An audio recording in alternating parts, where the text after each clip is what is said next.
In recent years, many local companies have been moving towards the export of goods. Growing India's reputation on the global front has mainly contributed to building trust. Companies from around the globe are partnering with Indian-based companies to import the goods manufactured or grown locally. Demand is rising, hence the local players are leveraging the benefits and serving global companies. The Indian government has seen a rapid shift in local business, hence they have introduced several policies to boost export. Today, anyone with the minimum capital investment can start an export and import business in India. I will reveal how to start an import-export business in India legally. So before starting an import and export business, you must require a pre-check.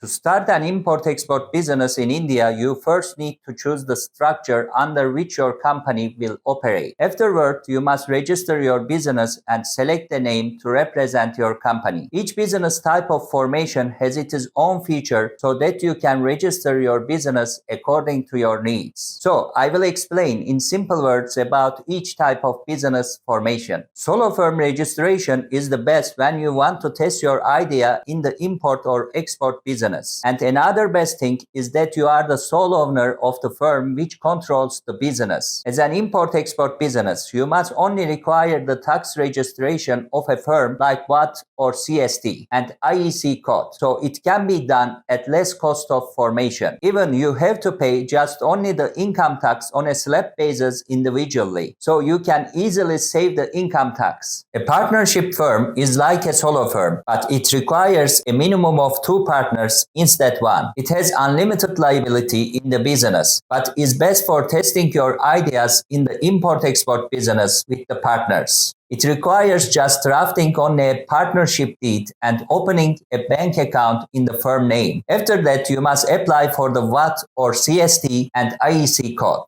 Private limited company is one of India's most popular business formation. Suppose your import or export business is massive. In that case, you should choose the private limited company because you can quickly raise funds through the investor by just allowing them company shares instead of bank loans or other funding options. Another great feature is the limited liability in the business. India's 60% legal entity goes with the private limited company. LLP registration is the best way to do business when you have partners and your budget is tight, but you want to enjoy company features. In the LLP, most crucial feature is limited liability. You can be done multiple businesses under one LLP. It registered with the central government and valid in other countries also. If you want to deal with big companies during the import-export, you must go with the LLP. In the United States, it is called LLC or Limited Liability Corporation. Every registered business entity must apply for a PAN card with the Income Tax Department. The bank account holder will need this to submit the tax document. Hence, get the PAN from the authority to qualify for the import-export business. You and your partner must have a valid identity and address proof to register your business. The procedure for getting a PAN for a business entity is similar to applying for a personal PAN. A bank account used by business entities is called a current account. Your new export-import business will need a current account to transact with customers and vendors. The documents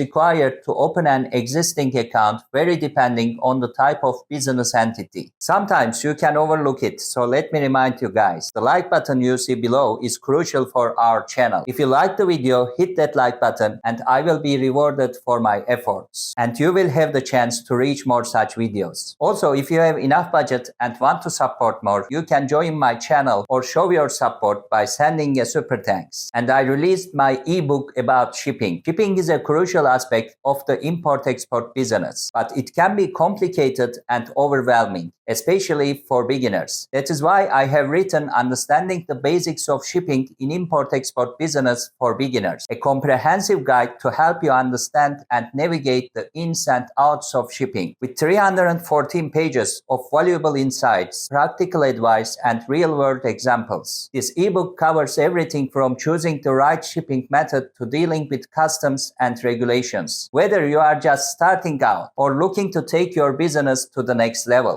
This ebook is a must-read for anyone involved in the import-export industry. Click the link in the description to get your copy now and start shipping with confidence. Don't miss out on this opportunity to level up your import-export game. Thank you for all your support. Let's back our subject. IEC stands for Import-Export Code, and it is a unique 10-digit code issued by the Director General of Foreign Trade in India. The IEC code is required for anyone looking to start an import-export business. The IEC code acts as a unique identification number for the business or individual and is used by customs authorities to track and monitor international trade transactions. It is also required by banks and other financial institutions when processing payments for international transactions. Various supporting documents will accompany the IEC code application form, which will be filed with the Director General of Foreign Trade. Once the application is approved, the Director General of Foreign Trade issues the IEC code, which is valid for the lifetime of the business or individual. India has several export promotion councils that promote the export of different product and service verticals. Registration with these councils gives exporters access to events and assist them to expand their business. It is also necessary for accessing certain benefits under India's foreign trade policy. The registration and membership certificate is essential to register with them. The RCMC is valid all over India and it takes roughly a week to get the registration done. For example, suppose you are an exporter of agricultural or processed food products. In that case, you can register with the EPIDA, which has online registration facility on its website. Once you get all the required documents from the authority, you are ready to take your place in the international trade arena. In the next chapter, I will show you how to start an import-export business step by step. And keep watching.